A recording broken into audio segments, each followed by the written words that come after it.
64. Amen.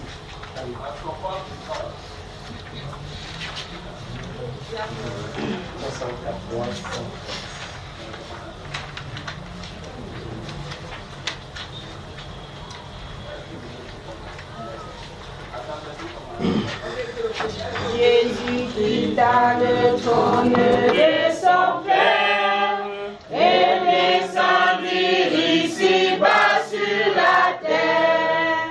Il accepta la crèche pour berceau, lui roi des rois, le Fils du Dieu très haut. Oh oui, c'est vrai, je sais que c'est vrai.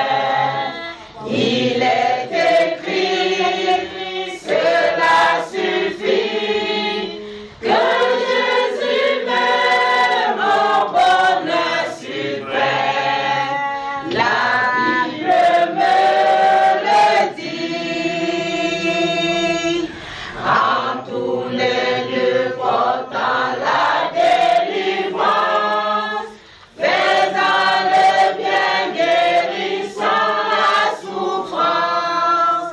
Il pardonnait aux pécheurs repentants, il bénissait jusqu'aux petits enfants. Oh oui, c'est vrai, je sais que c'est vrai. Il est écrit, cela suffit, que Jésus m'aime, mon bonheur suprême. La Bible me le dit. Il fut cloué sur la croix méprisable, lui juste et saint mourut pour moi coupable. Pour me sauver, son sang fut répandu. C'est pourquoi j'aime le Seigneur Jésus. Oh oui, c'est vrai. Je sais que c'est vrai. Il est écrit, cela suffit, que Jésus m'aime, mon bonheur suprême. La Bible me le dit. Plus que vainqueur, il sortit de la tombe. Gloire à l'agneau divin, sauveur du monde. Il règne au ciel, intercède pour moi. Il vient bientôt me chercher, je le crois. Oh oui, c'est vrai, je sais que c'est vrai. Il est écrit, cela suffit, que Jésus m'aime, mon bonheur suprême. La Bible me le dit. En effet, la Bible déclare dans le livre de Romains chapitre 5 que vous voyez de quel amour Dieu a manifesté afin que nous soyons ses enfants. Nous soyons appelés ses enfants. Et nous le sommes. Le Saint-Esprit dit dans les Saintes Écritures que et si le monde ne nous connaît pas, c'est parce qu'il ne connaît pas qui est Dieu, n'est-ce pas? Nous sommes de ses enfants. Baissons la tête, nous va prier. Tendre Père, merci pour cet tendre amour que tu as manifesté à la croix au travers de notre Seigneur et Sauveur Jésus-Christ. Seigneur, c'est en vertu de ce que tu as manifesté, l'amour que tu as manifesté à la croix, que nous pouvons être appelés tes enfants. Nous avons compris, ô Dieu de gloire, que nous étions à toi et tu nous as appelés par ta grâce. Et c'est dans cette grâce, ô Dieu de gloire, que nous demeurions fermes jusqu'à présent à cause du saint salut que ton Fils Jésus-Christ nous a adressé à partir de la croix. Et nous sommes réunis encore sous cette grâce-là ce matin, afin que Dieu, pour entendre de toi et que tu nous guides, que toute la gloire, l'honneur et la magnificence soient à jamais pour toi, et que le peuple de Dieu dise Amen. Amen. Veuillez saluer à gauche et à droite. Si vous connaissez pas le nom de quelqu'un, demandez-lui et puis vous lui dites bienvenue dans sa présence. Ça va mon frère? Que Dieu vous bénisse. Que le Seigneur vous bénisse. Que le Seigneur vous bénisse. C'est dansé. Vous avez mis le mode avion. Veuillez vous saluer les uns les autres. Les uns les autres.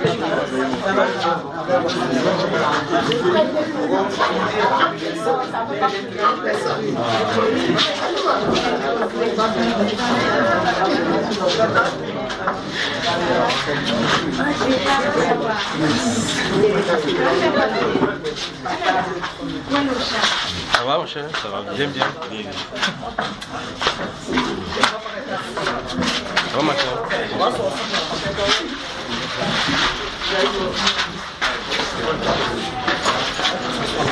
J'ai pris des questions ici, je ne sais pas si vous les avez déjà répondu. Si c'est répondu, je remets là. C'est déjà, toutes les questions, si c'est déjà répondu.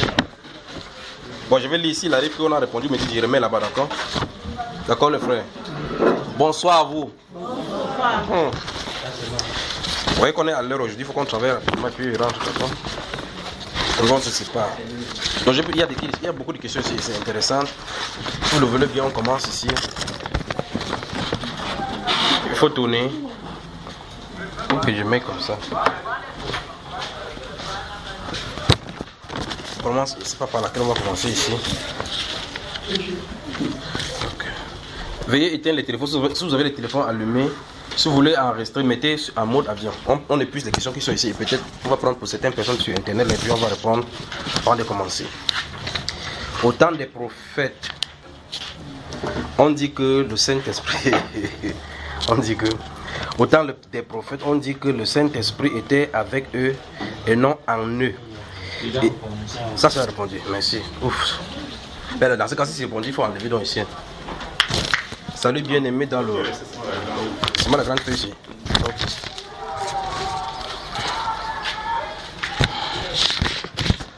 Je vous salue au nom de Jésus-Christ.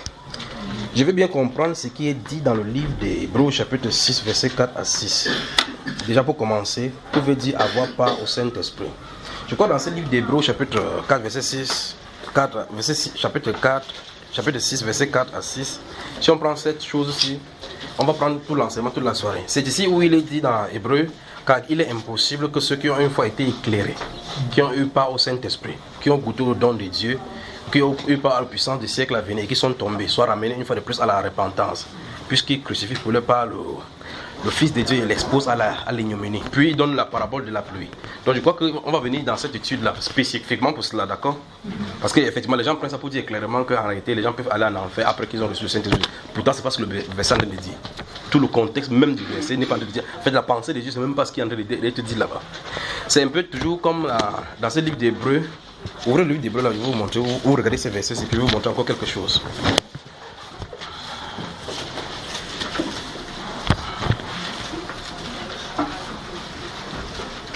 Vous voyez que le frère, depuis la première fois qu'elle est venue, c'était ici au milieu qu'il s'est assis. J'ai dit que vous me surprenez des années. Depuis la première fois qu'il est venu, j'avais remarqué qu'il était assis ici. Donc quand il vient chaque fois, il cherche à s'asseoir ici.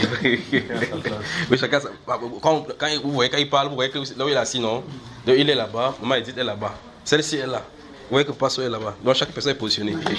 Tu as changé aujourd'hui. Tu étais où d'abord avant? Oui, ok. J'ai dit hébreu, n'est-ce pas? Aidez le frère là à trouver hébreu. Aidez quelqu'un à côté, il va trouver hébreu. Ouvrez d'abord hébreu.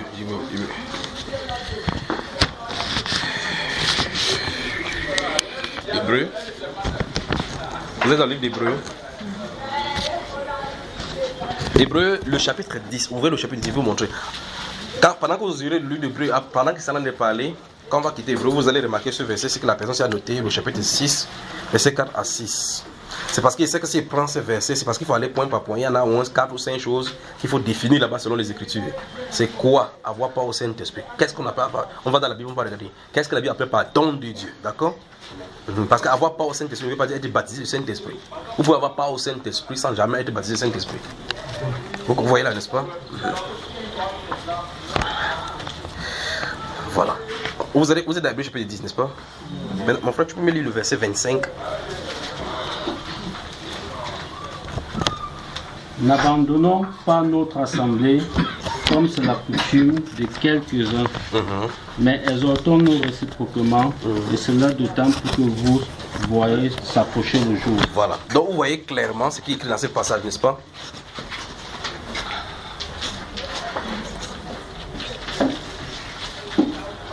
Maintenant, si vous remontez plus haut et vous lisez ce qui est écrit là-bas, vous remarquez qu'on est en train de donner un avertissement, n'est-ce pas? Vous avez mon frère? Amen. Dans le verset 24, il est dit qu'on veille les uns sur les autres pour nous exciter à la charité et aux bonnes œuvres, n'est-ce pas? Regardez le verset 23 maintenant. Allons, le verset 23 encore. Retenons fermement la Retenons fermement la profession de notre espérance. Car celui qui a fait la promesse est fidèle. Quelle est la promesse qu'il a faite?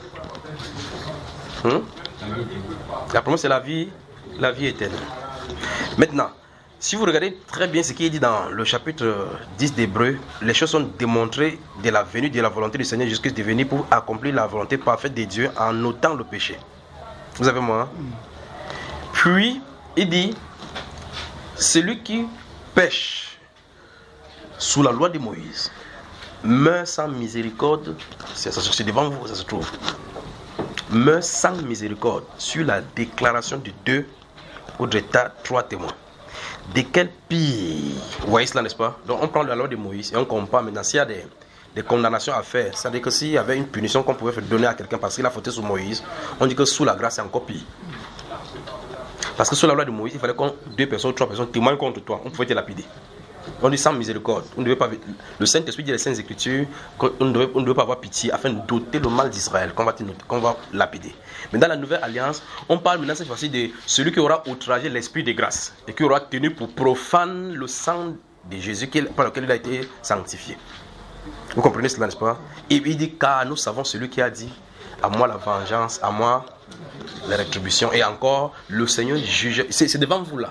Le Seigneur jugera son peuple. Puis conclut l'apôtre Paul que c'est une chose terrible que de tomber entre les mains de Dieu vivant. C'est là où il a introduit maintenant cette notion-ci. Maintenant, quand vous lisez dans le verset 25, il dit n'abandonnons pas, allons-y, notre assemblée. Comme c'est la coutume chez quelques-uns. Maintenant, quand vous regardez cela, la façon que c'est écrit en français, vous avez comme impression qu'on a de vous dire ne cessez pas d'aller à l'église. Et c'est ce que les pasteurs enseignent ici en disant que la Bible dit n'abandonnons pas nos assemblées. Or, ce n'est pas d'abord écrit nos assemblées. C'est qu'il y aurait problème.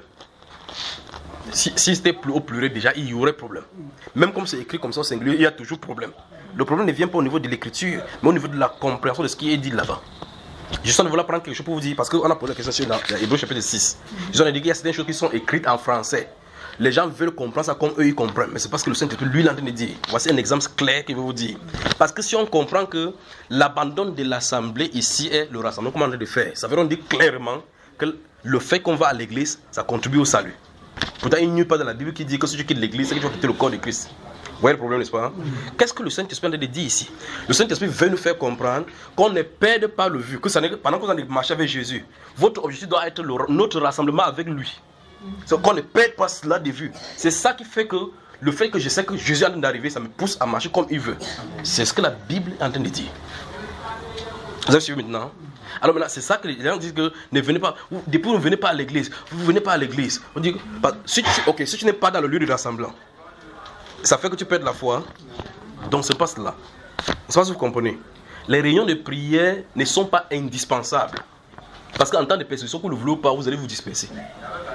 Vous avez mon frère? L'ennemi éthiopien, c'était une condition sine qua non pour le salut. L'ennemi éthiopien, le premier qui a été baptisé chez les païens, c'est que Dieu ne le laisserait pas rentrer là-bas. Il devait faire rentrer à Jérusalem pour se rassembler avec les siens. Mais il est parti seul. Le Saint-Esprit a enlevé Philippe pour dire ton ministère s'arrête là-bas. La Bible dit lui, tandis qu'il continua son chemin, il allait joyeux. La question c'est comment il va grandir en Éthiopie. La personne qu'il avait déjà indiqué que va sur la route qui descend à Azote, sur ce qui est chemin vers Gaza, va là-bas, approche-toi de ces chars. La personne qui a identifié que son enfant était dans le char va s'occuper de lui. Amen. Vous comprenez, n'est-ce pas? Donc on utilise ces versets particulièrement pour dire aux gens qu'il ne faut pas que vous manquez l'église. Parce que si vous manquez l'église, ça ne fait absolument rien sur votre foi. Absolument rien. Ce sont les gens qui veulent seulement s'accrocher sur la foi de quelqu'un, qui font comme ça. Parce que Jésus a dit là où 2 ou 3 sont assemblés, on est présent. Remarquez bien, le coronavirus est sorti, on a dit qu'il n'y a pas plus de 50 personnes, non? Ils sont obligés de se soumettre à la législation. Chacun comment on va faire pour faire. Parce qu'ils sont habitués à voir le monde. C'est ça que ça les dérange. Mais je suis 2 personnes suffisent. 3 suffisent. Mais suivez frère, c'est ceux qui sont habitués à voir 400 personnes, c'est ceux qui vont dire ouais, on va faire comment? Il faut qu'on passe sur YouTube, sur Facebook. Mais là, ça ne peut pas aller parce que là, on ne peut pas contribuer sur Facebook. Vous voyez, c'est le problème, non? Alors donc, ce sont ces choses-là. Quand on va toucher le livre d'Hébreux, au chapitre 6, quand il veut répondre ça, je vais dire, dans la dernière fois qu'il répondait, j'ai parlé d'Hébreux chapitre 10. Il y en a plein dans ce livre d'Hébreux aussi particulièrement. Je crois que comme nous sommes dans Hébreux, permettez-moi de prendre une question ici. Je peux voir cette question en faisant le parallèle. Puisque vous y êtes, il y a quelqu'un qui écrit ici. Où est-ce que je vais prendre ça? Ça, c'est pour ceux d'Internet. Permettez-moi de prendre, vraiment. Que Dieu vous bénisse. Amen. Voilà. Regardez, ça, c'est sur un enseignement qui est posté sur Bamba. Et il y a quelqu'un qui a réagi là-bas. Je ne vais pas citer son nom. La personne cite Hébreux chapitre 1. Ouvrez. Vous allez voir donc il est question. Donc, quand quelqu'un dit lire la Bible, c'est une chose. Pour que la Bible te permette de la comprendre, c'est autre chose. Parce que pendant que vous lisez la Bible, elle vous lit. Cette Bible-là, la Bible déclare qu'elle sonde, discerne les pensées des cœurs. Dans ce livre d'Hébreux chapitre 6, la Bible déclare que, au chapitre 4, verset 12, la Bible déclare que c'est une épée à double tranchant. Ça pénètre jusqu'à séparer jointure et moelle, âme et esprit. Ça juge les sentiments des cœurs. Ça pénètre à l'intérieur. Donc quand vous allez dans la Bible, l'intention, ce que vous venez chercher, on croit que c'est un livre ordinaire comme tous les autres. Ça a le pouvoir de transformation, mais c'est imbibé là-dedans. Ça a le pouvoir de conversion, c'est imbibé là-dedans. Vous allez dans le livre, d'une certaine façon, ça se comporte avec vous de cette façon-là. Vous lisez la Bible avec méditation, ça se révèle la personne, le caractère de la personne qui est en vous, ça nettoie votre âme sans que vous ne sachiez comment. Alors donc, il y a des gens qui écoutent des enseignements par exemple, ils cherchent à savoir seulement là où il y a les fautes, là où il y a les fautes. En faisant comme ça, ils trouvent devant eux la pierre d'achoppement. C'est exactement ce que les Juifs faisaient. Quand ils marchaient avec Jésus, tu t'es posé la question, est-ce que ce sont les disciples de Jésus? Tu lis la Bible, souvent tu te poses, tu te demandes mais ces gens s'y dormaient. Parce que tu entends qu'ils sont passés dans les champs, on dit tes disciples sont passés dans les champs, donc même dans les champs ils les poursuivent. Ils sont derrière les disciples de Jésus, il dit qu'ils ont arraché le maïs le jour du sabbat. Donc ils laissent eux-mêmes le sabbat, ils sont derrière Jésus pour surveiller s'ils ont arraché le maïs. Qu'est-ce qu'il fout derrière Jésus? Si tu n'es pas ses disciples, laisse-le tranquille, qu'il continue ce qu'il a fait. S'il obéit le commandement, Dieu va le bénir. S'il n'obéit pas, Dieu va le frapper. Mais ils sont à l'intérieur comme ça là. La Bible déclare, quand Jésus était dans le jour, c'est pour cela qu'il faisait ces miracles les jours du sabbat. Il y a une femme que tiens-toi là au milieu, celui qui avait la main, c'est tiens-toi au milieu. Lui-même il lui posait la question, est-il permis à un homme de faire le bien le jour du sabbat? Et puis les gars, souvent chacun touche à bas comme ça, dit qu'on va voir s'il va faire le miracle. Voyons s'il va encore faire un de ces miracles le jour du sabbat. Voilà ce que j'en ai cherché. Pourtant la Bible dit que quand il va venir leur roi, ils vont sortir, les lépreux vont marcher, vont être purifiés, les aveugles vont voir ainsi de suite. C'est écrit. Jésus dit que vous sondez les Écritures, croyez avoir analysé. C'est elle qui rend témoignage. Donc, ouvrez vos Bibles, voyez si cette personne qui est censée être là, ce qu'il fait devrait se passer. C'est pas ce qu'il regardait. Il voulait regarder, est-ce que c'est le sabbat qu'il respecte? Donc, d'après ce que Jésus a dit au chapitre 12 du livre de Matthieu, il a dit que le Fils de l'homme est maître même du sabbat. Je ne sais pas si jusqu'aujourd'hui ils ont compris ce que veut dire maître du sabbat. Vous comprenez que le sabbat n'a pas été fait pour que l'homme n'a pas été fait pour le sabbat, mais c'est le sabbat qui a été fait pour l'homme. Le repos. Écoutez bien, le sabbat c'est quoi? Le repos. Il dit, le sabbat, l'homme n'a pas été fait pour le sabbat, c'est le sabbat qui a été fait pour l'homme. Donc ça veut dire que l'homme est censé se reposer. Le principe est là. C'est parce que quelqu'un a touché au chapitre 6 d'Hébreux ici, au chapitre 4 il y a un problème. Au chapitre 1, comme celui-ci vient de poser, voilà ça devant moi. Il y a un problème. Et je vais lire ce qu'il va dire, maintenant vous allez comprendre. Donc, vous voyez que dans le livre d'Hébreux, parce que c'est un livre qui se trouve là-bas, bizarre. Déjà, parce qu'on ne présente pas l'auteur. On commence à supposer que ça pourrait être l'apôtre Paul haut là-bas. Mais ceux qui connaissent, de l'autre côté, on connaît qui a écrit. Et le pourquoi ça a été écrit. Vous suivez, n'est-ce pas? Vous voyez que dès l'entrée, c'est la personne qui a ça part des bosses, les pierres d'achoppement à l'entrée, chapitre 1. Au chapitre 4, les adventistes 7e jour ont leur prière d'achoppement.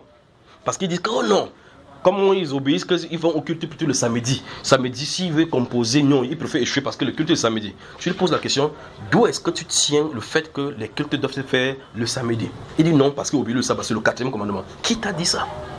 Mais le Saint-Esprit pilule dans les Saintes Écritures pour dire clairement que vous observez les jours, vous observez les nouvelles lunes, vous observez les années. J'ai craint d'avoir prêché en vain. Quand lui il lit comme ça, puisqu'avant de lire la Bible, il a écouté ce que les gens du sabbat lui ont dit.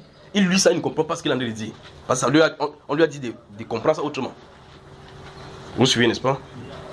Entre-temps, son acolyte, ou bien son ennemi numéro 1, les catholiques, disent que le premier jour de la semaine, nous nous rassemblons le premier jour de la semaine. En ce jour, qui est le premier jour de la semaine, il se reçoit le premier jour. On dit pourquoi? Il dit parce que Jésus est ressuscité dimanche.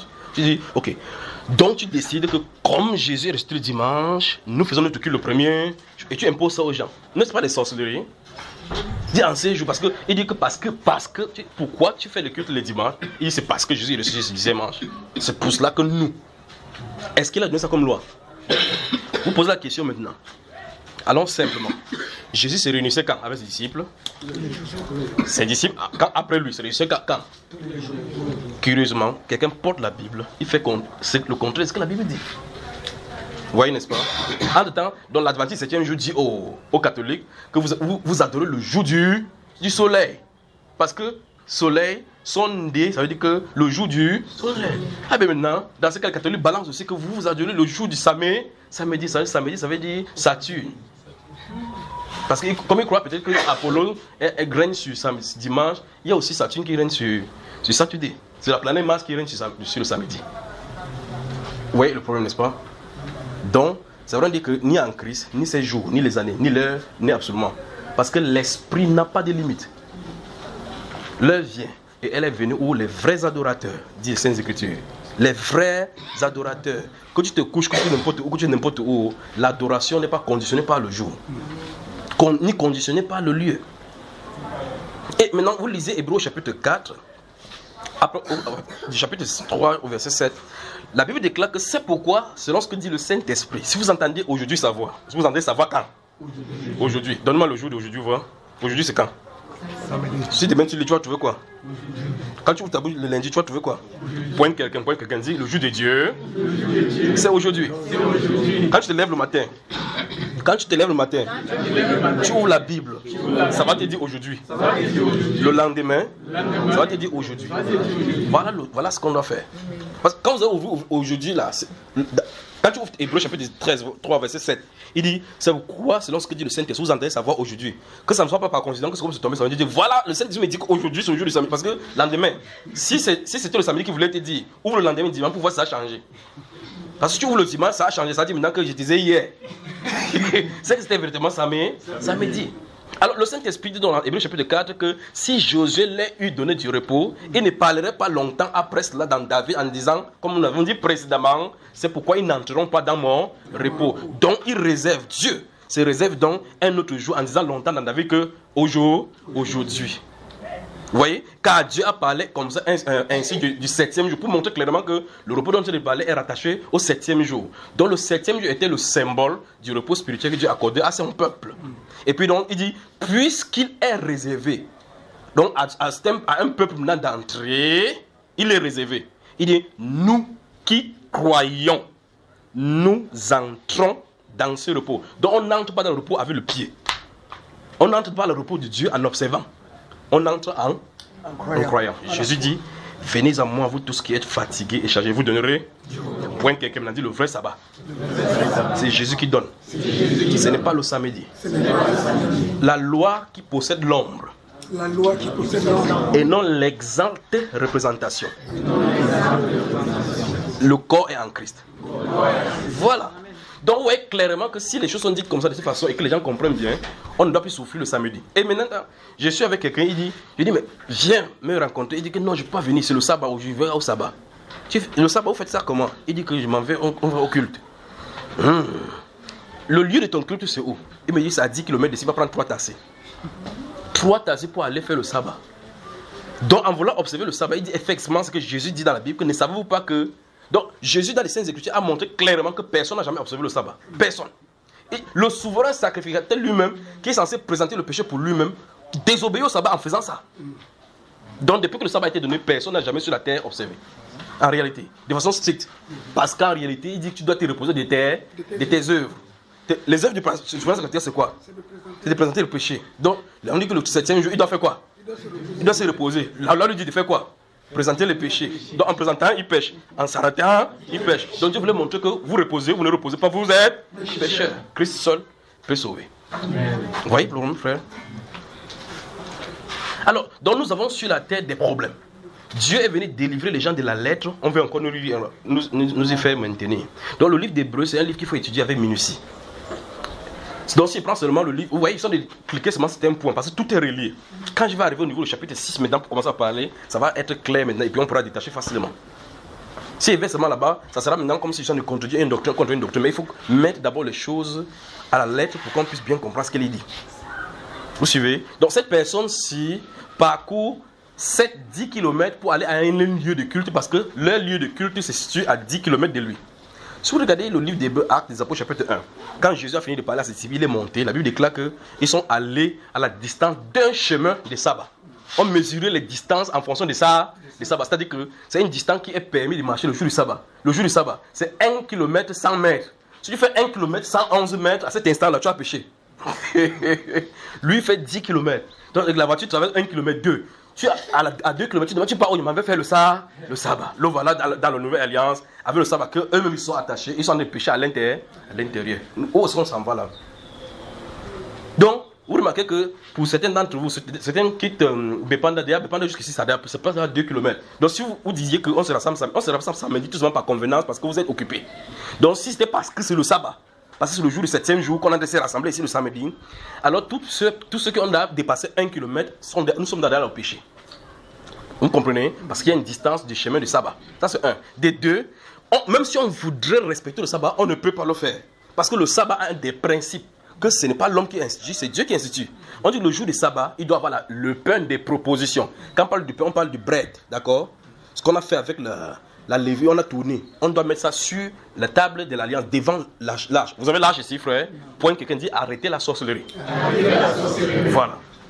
Donc, ça veut dire que même si l'homme, c'est un peu comme pour les dîmes, comme je dis chaque fois, même si tu veux donner la dîme, comme la Bible le dit, la Bible t'empêche de donner comme elle dit. Puisqu'il n'y a pas de lévites, il va falloir que tu puisses faire la sacrifice, tu fais la lévite. Avant de faire ça, tu fais d'abord le temple. Parce que pour qu'on fasse ça, il faut qu'il y ait un endroit bien déterminé. Jésus a dit le Saint-Esprit dit à Moïse que lorsque vous serez entré dans le pays où coule le lait et le miel, ce n'est pas ainsi que vous allez faire, comme chacun fait maintenant, comme il lui plaît. D'accord? Ça sera régularisé. Donc, il y aura un lieu, quelqu'un dit un lieu, où Dieu a fait résider son nom. Point, frère, c'est à Douala, Batié, Bafoussam, Fondjomounkwet, c'est où? Jérusalem, la ville du grand roi. C'est là-bas, il y aura un lieu. C'est là. Quelqu'un dit Jérusalem. C'est là que tu apporteras tes dîmes. C'est ce qu'il dit, frère. Bon, maintenant, tu dis que tu es à l'église pentecôtiste. Dieu a dit que c'est à l'église pentecôtiste qui a fait réaliser son nom. Non. Donc il faut qu'on arrête la sorcellerie. Donc ça veut dire que même si quelqu'un a la volonté de donner sa dîme, non, moi il ne veut pas voir ce que le pasteur dit. Dieu ne te pose pas la question sur ce que toi tu penses. C'est ce que sa parole dit. Jésus dit, ma nourriture c'est de faire la volonté de mon Père. Ce que tu veux faire là, c'est la volonté de qui? Tu dis non, c'est toi. Qu'est-ce que Dieu dit? Amenez à la maison de l'Éternel tous les trésors pour qu'il y ait la nourriture. Oui, c'est bien, c'est bon, c'est la Bible. Où est sa maison? C'est où? Point, quelqu'un dit, sa maison c'est où? Vous voyez le problème? Ouvrez Hébreux chapitre 3 cette fois-ci. Hébreux chapitre 3. Avant qu'on rentre avec ce monsieur-ci qui dérange là. Il y a des gens qui croient qu'il faut frapper la Bible sur leur tête. Ça disparaît dans leur esprit pour qu'ils comprennent bien ce que ça dit. Hébreux chapitre 3, lisez, mon cher, lis-moi le verset 6. Qu'est-ce que ça dit?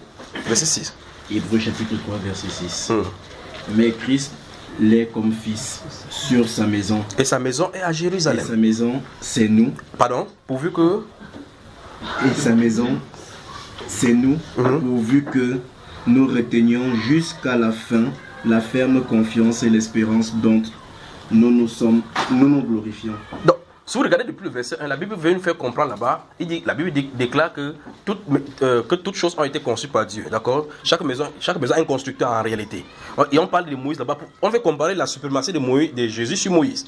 Puis on dit Moïse a été fidèle comme serviteur sur sa maison. Mais Christ l'est comme fils. Christ l'est comme fils. Et de quoi que quand on va parler de toucher le lancement des musulmans, on va encore venir sur le thème théologie serviteur et fils pour qu'on voit la différence. Il dit mais Christ l'est comme fils sur sa maison.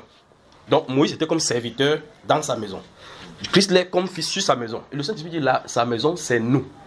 On n'a pas dit sa maison c'est un lieu. Vous voyez le problème qu'on a dans le Nouveau Testament, n'est-ce pas? Donc il faut qu'on comprenne ce que le Nouveau Testament appelé par temple. Dans le Nouveau Testament on nous appelle temple de Dieu. Vous êtes le temple de Dieu. L'Esprit de Dieu habite en vous. Donc le lieu saint et le très saint s'écrivent, ça se trouve dans le cœur humain. Vous voyez ça, n'est-ce pas? Quoi? Quand le prophète a construit le temple, quand Salomon a construit, alors qu'il a inauguré cette tenue là-bas, le Saint-Esprit était dans le temple au point quand ça l'a transporté, ça l'a entouré. Quand il s'est tourné, il a vu effectivement les chérubins, pas ce qui était sur le truc avec le bœuf qu'il a fait là. Quand il a vu ces chérubins se manifester, il a dit quoi? Dieu habitera-t-il dans l'obscurité? Dieu va habiter dans l'obscurité? Il savait clairement, Salomon savait, en inaugurant avec les 120 bœufs qu'il avait fait ignorer, que Dieu n'habitait pas là-bas. Vous voyez, il y a un téléphone qui a sonné. Pourtant, j'ai dit tout à l'heure, mettez ça sur vibreur. Alors donc, vous lisez Actes des Apôtres, chapitre 17. Paul, l'apôtre, quand il est allé à Athènes, alors qu'on a de lui poser des questions là-bas, on l'a mis sur les reproches, il dit que vous atteignez un peu plus atteindre. Il voit que vous êtes extrêmement religieux. Car en parcourant vos villes et en observant les objets de votre dévotion, j'ai même vu un stèle là-bas, un objet là-bas, vous avez dit à un Dieu inconnu. Il dit, celui que vous annoncez là, ce que vous révérez, c'est ce que j'annonce. Il est le Dieu qui a fait les cieux et la terre, le monde et tout ce qui se trouve, n'habite point dans des temples faits de mains d'hommes. C'est ce qui est écrit, frère. Ça règle toute contestation. Donc, comme il vient de dire là, mais celui-ci vient dans notre église, c'est l'église là. N'est-ce pas, ils sont des. Il y a ça. Ils ne respectent même pas le sabbat. Il a traversé moins 4 km. Donc, vous voyez qu'il est venu comme ça là, c'est. Le sabbat, la décision des sabbats le condamne, n'est-ce pas? Ok, regardez. Donc, il dit, dans Actes des Apôtres, chapitre 17, il dit le Dieu qui a fait le monde et tout ce qui s'y trouve, n'habite point dans le temple fait de mains d'hommes. Il n'est point servi par les mains humaines comme s'il a besoin de quelque chose. Vous voyez cela? Il dit qu'il n'habite point dans le temple fait de mains d'hommes. Maintenant, un pasteur dit ce beau bâtiment, c'est qu'on a comme ça qui est la maison de Dieu. La Bible dit que non, ce n'est pas la maison de Dieu. La maison de Dieu, ce sont les chrétiens. Le Saint-Esprit ne peut pas avoir deux temples sur la terre. Ou il habite dans une maison physique sur la terre. Dans ce cas, tout le peuple sont les juifs. Ou bien il habite dans le cœur humain. Et que dans ce cas, il n'y a plus ni juif ni grec. Voilà les deux cas. Vous ne pouvez pas avoir les deux cas. C'est pour ça que quand le temple sera bâti là-bas, les chrétiens quitteront la terre. On y va, frère? Alors, dans ces choses, il faut qu'on les corrige. On a des problèmes. Quelqu'un prend un enseignement, quand nous respectons le sabbat, tu es quoi? Je suis adventiste septième jour. Tu poses des questions à quelqu'un. Même les doctrines ne comprennent pas. Pourquoi tu es comme ça? J'ai vu rencontrer une fille à Yaoundé. Tu fais quoi? Tu pars où? Tu m'en vas au sabbat. J'ai d'abord que le sabbat, avant qu'il me soit souvenu qu'il y a les adventistes septième jour. Et tu pars au sabbat faire quoi? Il dit, ah, c'est mon père, non? Son père dit, vous êtes ici, vous êtes les adventistes. Tu ouvres la Bible. Je dis, ton adventiste, vous êtes dans la Bible? Il dit, où ça? C'est elle-même qui dit qu'ils ne sont pas dans la Bible. Oui. Honnêtement, parce qu'il n'y a pas des adventistes septième jour dans les Saintes Écritures. Tu fais quoi? Ils suivent Miller avec Ellen G. White. Vous voyez cela, n'est-ce pas? Qu'est-ce que Ellen G. White a dit? Oh non, nous sommes les saints des derniers jours, donc en dehors des autres personnes, vous êtes tous les saints seulement. Donc nous suivons Joseph Smith. Vous voyez que ce sont des éclosions qui sont issues avec la même personne comme Rutherford, des témoins de Jéhovah. Donc, même s'ils disent n'importe quoi, ils sont les témoins de Jéhovah. Parce qu'ils sont sortis de la même école. Mais vous prenez encore un autre maintenant. Vous dites, ok, non, je suis pas en t'écouter, nous parlons en langue maintenant. Là, dis-moi, il donne m'a dit, frère, parce que j'ai expérimenté Dieu. Donc tu viens comme ça pour faire le tissu avec Dieu. Tu donnes comme ça, tu es béni. Même si tu as fait n'importe quoi avec ta propre expérience, ta propre expérience ne peut pas aller au-dessus de la Bible. Amen. Parce que la Bible montre clairement, dans Hébreux chapitre 7, que puisque la loi étant changée, il y a changement aussi de sacerdoce. Le changement quoi est changé. Même ça, tu te fâches, on a dit qu'on a changé. Donc, pourquoi tu lui donnes la dîme? Il faut qu'il voie les Lévites. Maintenant, le pasteur se trouve maintenant dans une contradiction où il voit que s'il dit qu'il n'y a plus de Lévites, on montre clairement que ça ne doit plus donner les dîmes. Maintenant, il faut qu'il trouve maintenant une autre alternative qui par la suite les coince. Parce qu'on ne peut pas coincer la parole du Seigneur.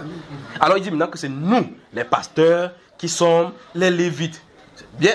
Ok, si vous êtes les pasteurs, vous êtes les Lévites, qui sont les sacrificateurs. Là, le problème commence. Vous voyez cela, n'est-ce pas? Il dit non, entre nous, les pasteurs, entre nous, il y a pasteur au milieu, il y a les lévites au milieu. Donc il y a notre classe qui sont les pasteurs, les lévites, l'autre. Bon, quel est le verset sur lequel tu te tiens pour dire ça? Parce que le corps de Christ est un. Il y a une seule personne à la tête, Christ. Je vois qu'il commence à dire que le corps de Christ a les abdos. Il y a le corps de Christ a les abdos, donc il y a les endroits qui sont solides, ce sont les lévites. Alors donc nous avons des problèmes. Parce que la façon que Christ a fait les choses, c'est que soit tu prends la pierre des révélations, ça te prend pour protection, ça te protège, ou bien tu y vas et tu trouves des couacs. Vous laissez la parole dire ce qu'elle dit, vous n'aurez pas de problème nulle part. Mais vous commencez à tordre la parole, ça va tordre votre cou. Vous me suivez, frère? Lisons dans Hébreux chapitre 1. Dans cette personne, je ne sais pas si c'est quoi, c'est dans un enseignement sur Bamba concernant les prophéties. Je crois que ça concerne les prophéties qui sont postées sur la chaîne YouTube Bamba. Soit c'est la prophétie de Guillaume Soré, je ne me souviens plus de quel côté où ça se trouve. Soit c'est la prophétie, parce que cette personne, il y a des gens qui ne croient pas qu'il y a des prophètes. Parce que ça, c'est ce que son message veut dire. Qui ne croient plus qu'il y a des prophètes, que les prophètes, il n'y a plus de prophètes, il n'y a plus des apôtres. Mais ce qui est curieux, c'est qu'ils prennent la Bible pour enseigner. Et cette Bible se dit que cette Bible est reposée sur le fonctionnement des apôtres et des prophètes. Lui, il vient prendre la Bible, il dit que non, il n'y a plus de prophètes, il n'y a plus d'apôtres, c'est reposé sur les enseignants. C'est terrible. Alors cette personne, si on dit, en citant Hébreu, la copie Hébreu, il dit, après avoir autrefois, à plusieurs reprises et de plusieurs manières parlé à nos pères par les prophètes, Dieu, dans ces derniers temps, nous a parlé par le Fils qu'il a établi, héritier de toutes choses, par lequel il a aussi créé le monde. Vous voyez comment il a mis pom. Puis il dit, ah oui, maintenant je me souviens de ces prophéties, regardez bien. Et même ce qu'il a délivré, écrit pour me contredire, c'est que lui il a décrit. C'est pour ça que vous dites, quand vous allez dans la Bible, vous allez chercher une pierre d'achoppement, ça vous crée le problème. Il dit, comment Abraham peut-il parler en plus à la femme? Je crois que c'est dans un enseignement où je tente de parler, parce qu'Abraham s'est présenté à moi. On était au Sénégal, je ne sais pas si c'est cette prophétie. Je tente de raconter quelque chose, parce qu'on était au Sénégal, et puis je tente de prêcher, j'étais fatigué, je me couche. Ma femme me disait qu'il faut venir, viens. Quand l'on était sur moi, j'étais couché là-bas, et puis on était à Dakar. Quand on va à Ziguinchor, je suis en train de dormir, le Saint-Esprit, je vois Abraham, il se présente là-bas, il se présente avec ma femme. Ma femme s'est firée devant lui. Il est en train de dire quelque chose, et il cite la date. Je vois comment Abraham parle avec elle, et puis il cite la date, et je sors du sommeil. Je dis, quand ils sont maintenant, le matin, le 21, qu'est-ce qui se passe? Oh, ces jours-là, elle a fait une prière. Pendant que je causais avec elle, j'ai dormi, dit que non, il y a l'encens sur moi, il ne me touche pas. Elle est allée, elle a assez plaindre à Dieu. Abraham est venu. Vous voyez le problème, n'est-ce pas? Donc cette personne s'y dit, comment Abraham peut-il parler en plus à la femme? Donc ça veut dire que d'après cette personne, c'est qu'Abraham était avec Sarah, il faisait Donc de deux choses l'une, soit Abraham ne parlait pas avec Sarah, soit Sarah était un homme. C'est pas vrai? Il lui faut la délivrance. Donc il te dit que pourquoi ça, comment Abraham peut parler à une femme. Quand l'ange est venu là-bas à Timna, là-bas dans le livre des Juges, chapitre 13, pour dire que Samson va venir, l'ange parlait avec qui? Dans le chapitre 1 de Luc, quand il est venu chez Marie était un homme, quand quelqu'un dit arrêtez la sorcellerie. C'est un peu comme quelqu'un a dit, par exemple, il y a des gens qui prêchent, ils disent que non, il n'y a pas d'ange aux femmes. Donc ça veut dire que les sœurs qui sont là, quand il y aura la transformation, ils vont devenir les hommes. Jésus a dit qu'il n'y aura pas de mariage parce que les hommes et les femmes ne prendront pas des femmes. Ils seront comme des anges. Donc la femme sera comme un ange, l'homme sera comme un ange. Pour que la femme soit comme un ange, maintenant il faut qu'il y ait ces représentations là-bas. La Bible parle de la reine du ciel. La reine du ciel, c'est un démon qui est femme. N'est-ce pas, frère? Je pense encore quelqu'un dit qu'il faut de la délivrance. On a des problèmes. Et puis cette personne s'est dit, donc le but en tout cas, donc le problème d'Abraham qu'il a posé, c'est dit comment Abraham peut-il parler et en plus à la femme. Donc Abraham n'avait pas de femme, ou bien il ne parlait pas à la femme. Vous voyez son problème, parce qu'en réalité, quand il part dans l'enseignement, c'est pour ça qu'ils sont des pères d'enseignement. Quand il part dans l'enseignement, il cherche où il y aura la faille. Où cherche où il y aura la faille. Dieu merci, c'est pour ça que je vais pour vous parler en parabole, pour que ça les coince le cerveau. Hey, qu'est-ce qu'il parle? Non, il y a des gens qui avaient dit Jésus, sommes-nous aussi aveugles? Il dit comme ça en voyant. Je dis que non, arrête, tu n'es pas aveugle. Tu vois très bien, tu comprends, non? C'est pour ça que tes péchés demeurent. Entre-temps, l'aveugle dit, vous ne le connaissez pas? Quand il était aveugle là, il m'a ouvert les yeux. C'est celui qui ouvre les yeux, l'Éternel des armées. Il dit, bon, voilà, tu as enseigné qu'on a fait le cours théologie. Il dit, il est maintenant, si vous voulez devenir ses disciples, c'est votre problème. Moi, je sais que j'étais aveugle, maintenant, je vois. Ça va porter témoignage contre ces jours-là. Donc, on est dans une génération d'incrédules où n'importe quel acte spirituel que tu vas faire, il faut justifier. Donc, imagine que c'est quelqu'un il prend la témoin, il dit, non, frère, il y a le coronavirus dehors. Mais Jésus il crache sur la langue de quelqu'un, pas vrai, frère? Amen. Vous direz quoi, lui? Que pourquoi tu craches, frère? Les urines sont comme... Bon, continuons ici. Cette personne se dit donc, comment Abraham peut parler en plus à la femme? Donc c'est une abomination qu'Abraham parle à la femme. Il dit autre chose. Écoutez bien. Si j'ai bien saisi le prédicateur par comme ça de moi, l'enlèvement va avoir lieu bientôt. Puis il dit, c'est quand? Donc ça dit qu'il se moque de l'enlèvement. Comme c'était moi qui avais écrit la Bible, il dit que c'est quand? Alors, dis à quelqu'un, c'est bientôt. C'est bientôt. Suivez bien, hein. Pour ma part, il écrit ça en gros caractère. Quand Dieu Tout-Puissant parle, il est précis. Donc, quand Jésus dit, je reviens bien, ça c'était très précis, pas vrai? Amen. Voilà. Jésus a dit, je reviens bien, ou bien dans sa Bible, Jésus n'a pas dit ça. Jésus a-t-il dit ça? Ça c'était très précis. Donc, ce qu'il veut dire ici, c'est que, en réalité, si c'était une prophétie, je donnerai le jour, je donnerai la date. Maintenant, écoutez bien, dans la suite des temps, il arrivera dans la suite des temps que la montagne de l'Éternel sera bâtie sur le sommet des monts. Ça c'est précis, pas vrai? On connaît le jour exact et l'heure. Des bêtises. Quelqu'un dit bêtises. Voilà. Donc, pourquoi il prend cela? Parce qu'en réalité, remarquez bien qu'il a positionné Hébreux chapitre 1. Le Hébreux chapitre 1 qu'il est en train de mettre, il veut par là dire que depuis que Jésus est venu, les prophéties, on sait, on n'a pas besoin de prophéties. N'est-ce pas, frère? Voilà les chrétiens, voilà ceux qui lisent les Saintes Écritures. Mais comme il lit avec une casquette, il a touché tout le temps les témoins de Jéhovah. Il a touché les adventistes, c'était un jour. Il a touché les pentecôtistes. Voici les gens maintenant. Quand ils vont toucher maintenant, ils touchent maintenant parce que si tu viens parler de prophéties sur lui, vous dites, ok, c'est ici qu'il avait parlé que Dieu appelle la sécheresse en France, n'est-ce pas? Quand j'ai dit comme ça, je me suis fondu dans l'air, aller transporter la température, pas vrai, frère? Aller transporter la température. Écoutez maintenant, écoutez. Dieu appelle une grande famille sur la terre qui va commencer par les finances. Vous avez entendu ce qu'il a dit maintenant? Dieu appelle une grande famille sur la terre, comme au temps de l'Égypte. Et ça va commencer par les finances. Le problème financier, comme vous allez entendre que les bourses, Wall Street, ça va dégringoler, ça va chuter. La famine arrive. Je vais entrer dans les Wall Street, je vais nager, aller saccager les choses. Pas vrai, frère? Quand? C'est précis.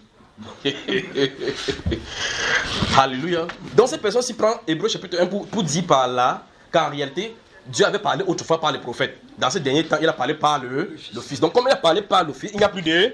C'est simple. Après Jésus, y a-t-il eu des prophètes? Amen. Hébreux chapitre 13, allons-y, ouvrons.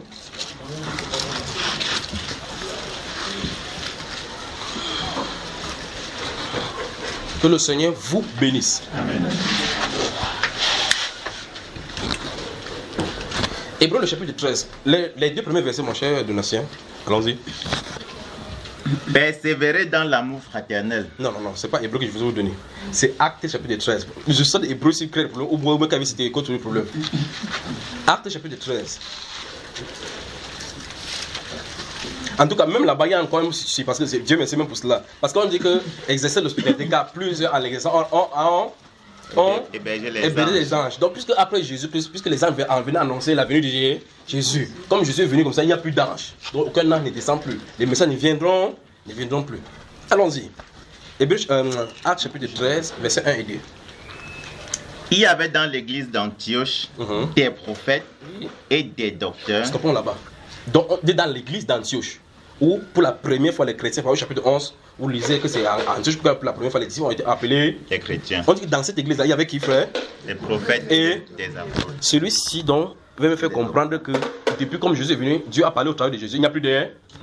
Les prophètes, il y en a combien ici? On a dit des prophètes. Quand il y a eu conférence de Jérusalem et que les apôtres se sont réunis là-bas pour examiner les affaires par rapport à la mosaïcité mélangée avec la judaïque. Allons au chapitre 15. Lisons le verset 22 en suivant doucement, c'est ce que je te dis stop.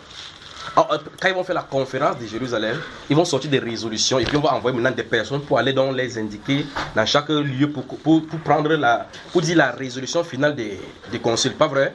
Lisons à partir du verset 22.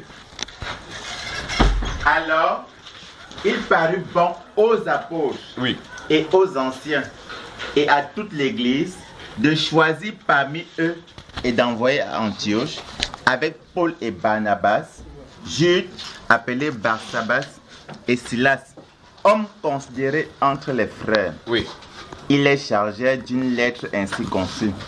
Les apôtres, les anciens et les frères, aux frères d'entre les païens qui sont à Antioche, en Syrie et en Cilicie, salut. Ayant appris que quelques hommes partis de chez nous et auxquels nous n'avions donné aucun ordre, vous ont troublé par leur discours et ont ébranlé vos âmes, nous avons jugé à propos, après nous être réunis tous ensemble, de choisir des délégués et de vous les envoyer avec nos bien-aimés Barnabas et Paul, ces hommes qui ont exposé leur vie pour le nom de notre Seigneur Jésus-Christ. Oui. Nous avons donc envoyé Jude et Silas, qui vous annonceront de leur bouche les mêmes choses. Donc, Silas qui était en prison dans le chapitre 16 avec Paul l'apôtre, d'accord? Et Jude qui a écrit le livre de Jude que vous avez là-bas. On dit que c'est eux qui sont les porteurs de lettres qui vont venir expliquer ce qui se passe, n'est-ce pas? Amen. C'est pour qui ça? Lisons ici, frère, concentrez ici. Donc on dit, c'est eux qui sont porteurs du message qu'on va lire pour expliquer la résolution des choses, n'est-ce pas? Continuons maintenant. Car il a paru bon au Saint-Esprit et à nous de ne vous imposer d'autres charges que ce qui est nécessaire, savoir de vous abstenir des viandes sacrifiées aux idoles, du sang, des animaux étouffés et de l'impudicité, choses contre lesquelles vous vous trouverez bien de vous tenir en garde. Adieu. Adieu. Continue. Eux donc, ayant pris congé de l'église, allèrent à Antioche, où ils remirent la lettre à la multitude assemblée. Après l'avoir lue, les frères furent réjouis de l'encouragement qu'elle leur apportait. Donc ça veut dire que la lettre et la résolution ont réglé directement ce qui était, n'est-ce pas? Amen. Lisons, je voulais qu'on prenne la partie du verset 22 pour comprendre le contexte, parce qu'il y a des gens qui ne lisent pas la Bible. Maintenant, lisons exactement le verset 32. Jude et Silas, qui étaient eux-mêmes prophètes. Prophètes, stop. Finalement, on nous a donné exactement leur service, leur ministère. Donc Jude et Silas étaient des prophètes. Bon, peut-être on peut encore se tromper. À cet instant-ci, Jésus est sur la terre, ou n'est plus sur la terre. Il n'est plus sur la terre. Dieu a déjà parlé par lui. Pour quelqu'un dit qu'il est faux la délivrance. Donc vous voyez qu'en réalité, la Bible veut expliquer quelque chose, quelqu'un prend ça pour expliquer sa propre doctrine, leur propre pensée. Donc elle dit, autrefois, Dieu, après avoir plusieurs reprises parlé aux hommes par les prophètes, il a parlé en ces derniers temps par le Fils. C'est pour dire que Christ est le parfait prophète de Dieu. Amen. C'est ce que la Bible vient de dire, que le Fils de l'homme, la théologie Fils de l'homme, lui est référé en tant que le prophète incarné. Parce que tous les prophètes étaient une partie de lui. Tous les prophètes sans exception sont des parties de Christ. Il est le prophète. Jonas a prophétisé comme ça. Ici, il y a plus grand que Jonas. Vous voyez cela? Salomon a eu un peu de sagesse ici. Ici, il n'y a plus que ça. Salomon, le prophète par excellence. C'est de ça dont on a parlé là-bas. Et dans ce Hébreux chapitre 1, la Bible parle de lui. On ne s'arrête pas sur le prophétie. On révèle sa divinité en disant qu'il est l'empreinte de la personne de Dieu. Vous voyez cela, n'est-ce pas? L'image de sa gloire. Donc quand vous voyez, Ésaïe disait, je voyais sur son trône au-dessus de lui, de cet homme dans lequel il y avait le genre de fer, il y avait le feu à partir de haut. Il parle de Jésus. Amen. Ésaïe parlait de lui lorsqu'il a décrit au chapitre 6, c'était lui, il a vu. Moïse l'a vu, il a caché sa face à Moïse, il dit, toi tu ne dois pas voir, parce que tu es le type parfait de moi. Vous me suivez, n'est-ce pas? Ok, je te cache dans mon rocher. Il a fait entrer en lui. Quelqu'un n'a pas, il ne connaît même pas ces choses-là, il commence à lire la lettre, il tord, il lit, il tord. Donc, cette personne s'est écrite à Hébreu, c'est pour dire que, comme Dieu a parlé par le prophète, la prophétie s'est arrêtée. Chapitre 11. Nous sommes dans Actes. On va voir les actes. C'est les actes des... Parce que la Bible nous éclaire clairement au chapitre 1 que après avoir dit ces choses-là, il s'éleva au milieu d'eux. Donc on voit clairement qu'au chapitre 1, Jésus a décidé de séparer de ses disciples. Donc tout ce qui se passe par la suite, c'est en l'absence du Seigneur Jésus. Pas vrai? Amen. Il y a d'autres personnes dont maintenant quand tu dis que le Seigneur Jésus m'a visité, il commence à t'éviter de dire que le Seigneur Jésus t'a visité. La Bible déclare qu'il a dit qu'il va venir du ciel, tout est levé. Il est venu, toi, c'est tu l'as vu. Tu poses la question, frère, tu lis la Bible? Il dit oui, Jésus a dit que quand il va revenir, c'est tout te levera. Même ceux qui l'ont percé. Il dit oui, mais quand il est venu, celui de Palmos pour parler à Jean, personne ne l'a vu sauf Jean. C'est quand même terrible, la Bible que les gens lisent. Et dans Actes chapitre 9, il est venu à Paul. C'est Paul ceux qui l'a vu, même ceux qui étaient à côté de lui ne l'ont point vu. Il était là, que tout est levé, vu, frère. Point quelqu'un dit, arrêtez la sorcellerie. Donc le fait que Jésus vient, ça c'est un autre événement. Il peut venir marcher avec toi, manger avec toi, dormir avec toi. Ça n'empêche pas que sur le trône d'intercession, il soit là. devant le trône de l'agneau, il est là. Et que ça n'était pas qu'il est toujours adoré par les 24 vieillards. Dans le chapitre 26, la Bible déclare que Paul l'apôtre était enfermé en prison. Il est venu dans la nuit, lui dit, il a pris la chaise, Paul, mais tes mains là te font mal. Paul a dit oui, Seigneur. Alléluia. C'est ce qui est écrit, frère. Il dit que c'est bien. Dans la journée, tu as bien témoigné de moi. On a failli te lapider. Il faut que la même façon tu témoignes devant moi. Mon nom à Rome. Pas vrai? Il dit prends courage. Il est sorti de la prison, il est parti, non? Qu'est-ce qui empêche Jésus de venir sur la terre? N'est-ce pas la Bible déclare que Jésus lui est apparu? Quand il est apparu, il est venu délivrer ses chaînes. Non. Parce que les chaînes ne causent pas de problème. Que tu sois prisonnier ou que tu ne sois pas prisonnier, il se présente justement comme un ministère dans la prison. Paul, prisonnier de Jésus-Christ. Il dit à Festus que quand il a commencé à parler, le Saint-Esprit traverse Festus a dit s'il ne me maîtrise pas, le gars ça va me convertir. Il dit Paul, ton grand savoir t'est fait désolé. Non. Tu es excellent Festus, ce ne sont pas des paroles des mots. Tu crois-tu au prophète? Il dit je le sais, je sais que tu le crois. Il dit non, tu veux me faire devenir chrétien. Non. Puisque tous ceux qui m'entendent, le but c'est qu'ils soient créés, sauf cette chaîne-ci. Parce que la chaîne-ci est liée à sa propre vie. Ouais, là, n'est-ce pas, frère? Donc, voilà des exemples. Quelqu'un dit que j'ai vu Jésus. Il dit donc Jésus a traversé les cieux, personne ne l'a vu. Toi, tu l'as vu. Oui, ça pose problème, ça lui pose problème. Mais tu lis les Saintes Écritures, j'étais sur l'île appelée Patmos à cause de la parole de Dieu. Je fus ravi en esprit, j'ai entendu derrière moi une voix qui parlait d'une voix forte comme une trompette. Et lorsque je me tournais pour voir cette voix, j'ai vu quelqu'un qui était semblable au Fils de l'homme. C'était qui? Jésus. Quand il voyait là-bas, tout le monde le voyait. Point quelqu'un dit arrêtez la sorcellerie. Donc, bien que Jésus a dit qu'il va venir sur la terre et tout le verra, cet épisode-là, c'est autre prophétie. Il va réaliser cela. Ça ne veut pas dire nécessairement que... Ok, comme la Bible déclare, Hébreux chapitre 1, qu'autrefois Dieu a parlé au prophète. Le verset ne dit pas que Dieu a arrêté de parler au prophète. Parce que les Saintes Écritures disent longtemps, en 654, Paul l'apôtre dit, et Dieu a établi premièrement dans l'église les apôtres, secondement les prophètes. Dans l'église. Quand Christ est sur la terre, l'église n'est pas née. Pas vrai? Donc ça veut dire que les prophètes sont dans l'église. Quelqu'un vient aujourd'hui, dans la période de l'église, dit qu'il n'y a plus de prophètes. Et il prêche la Bible. La Bible donnée par des prophètes. Ça avait assurance, donc le Saint-Esprit dit donc que sans la révélation, le peuple est sans frein. Et je crois que si vous le voulez, on peut voir ce thème, c'est la nécessité de la révélation dans l'église. Ouvrez le chapitre 14 des 1 Corinthiens. Il a d'abord demandé que vous ouvrez quoi là? Puisque nous y sommes, lisons le verset 27, voilà. Verset 27. Que Dieu vous bénisse. Amen. Vous voyez que ici la question, j'ai seulement touché. Vous voyez comment j'ai touché, glissé seulement sur la question-ci. Je n'ai même pas encore lu, regardez. Je n'ai pas encore lu. C'est seulement là où je suis depuis. Allons-y, verset 27. En ce temps-là, des prophètes descendirent de Jérusalem à Antioche. Donc, à Jérusalem, il y avait des prophètes. Au chapitre 3, on a dit qu'à Antioche, il y avait un Cro-Magnon vient aujourd'hui dire que dans notre temps, il n'y a pas de prophète. Tu dis pourquoi? Parce qu'au commencement, Dieu a parlé par les prophètes. En ce dernier temps, il a parlé par le Fils. Donc, ça parle des derniers temps. Quand il lit la Bible, ça s'arrête au niveau de Jésus. Il ne voit pas lui ce que Jésus a fait après, les disciples ont fait après Jésus. Il ne voit pas ce qui est établi dans l'église. Dans Ephésiens chapitre 2, verset 20, il dit que vous êtes édifiés sur le fondement des apôtres et des prophètes, Jésus-Christ lui-même étant la pierre angulaire. Donc, ça veut dire que vous ne pouvez pas bouger dans la révélation de Jésus sans les apôtres et les prophètes. Vous ne pouvez pas. Donc, dire qu'il n'y a plus de prophètes et qu'il n'y a plus d'apôtres, ça veut dire clairement que la révélation a cessé. Si la révélation a cessé, il veut par là dire que le Saint-Esprit cesse de part. Donc, quand tu dis que j'ai songé, que Dieu m'a montré quelque chose, il dit que frère, il faut la délivrance. Donc, dis qu'il n'y a pas de prophète, ça veut dire que tu ne vas plus prophétiser. Et dis que tu vas plus prophétiser parce que l'esprit ne doit plus parler. Et si l'esprit ne parle plus, ça veut dire qu'il n'y a plus de miracle aujourd'hui. Pas vrai? S'il n'y a plus de... vous fermez la Bible tranquillement. Vous déposez, vous allez jouer au TSC. C'est que ce n'est pas le royaume de Dieu. Parce que le royaume de Dieu est prêché avec puissance. Oui, effectivement, le Saint-Écriture dit qu'au dernier jour, donc, il y aura des gens qui vont avoir l'apparence de la piété, mais régner, ce qui fait la force. Comment vous allez prêcher un Dieu qui est puissant sans la puissance? Comment au moins? Parce que ce n'est pas par la force ni par ta puissance, mais c'est par l'esprit de Dieu. Et là où il y a l'esprit de Dieu, l'esprit de Jésus, c'est l'esprit de puissance. Vous comprenez, n'est-ce pas? Comment le Saint-Esprit est parti? Quand les apôtres sont morts, les apôtres sont morts le Saint-Esprit. Donc le Saint-Esprit était dans le gobelet et puis lui l'a vidé.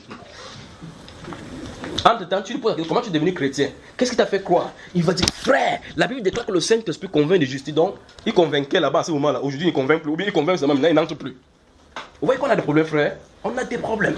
Quand il viendra, il convaincra le monde du péché. Donc il t'a convaincu du péché, oui. Il se trouve pour te convaincre du péché. Puisque le dernier apôtre Moïse, il est parti avec lui. Si Dieu n'a pas établi quelqu'un, il ferait mieux de fermer sa soupape.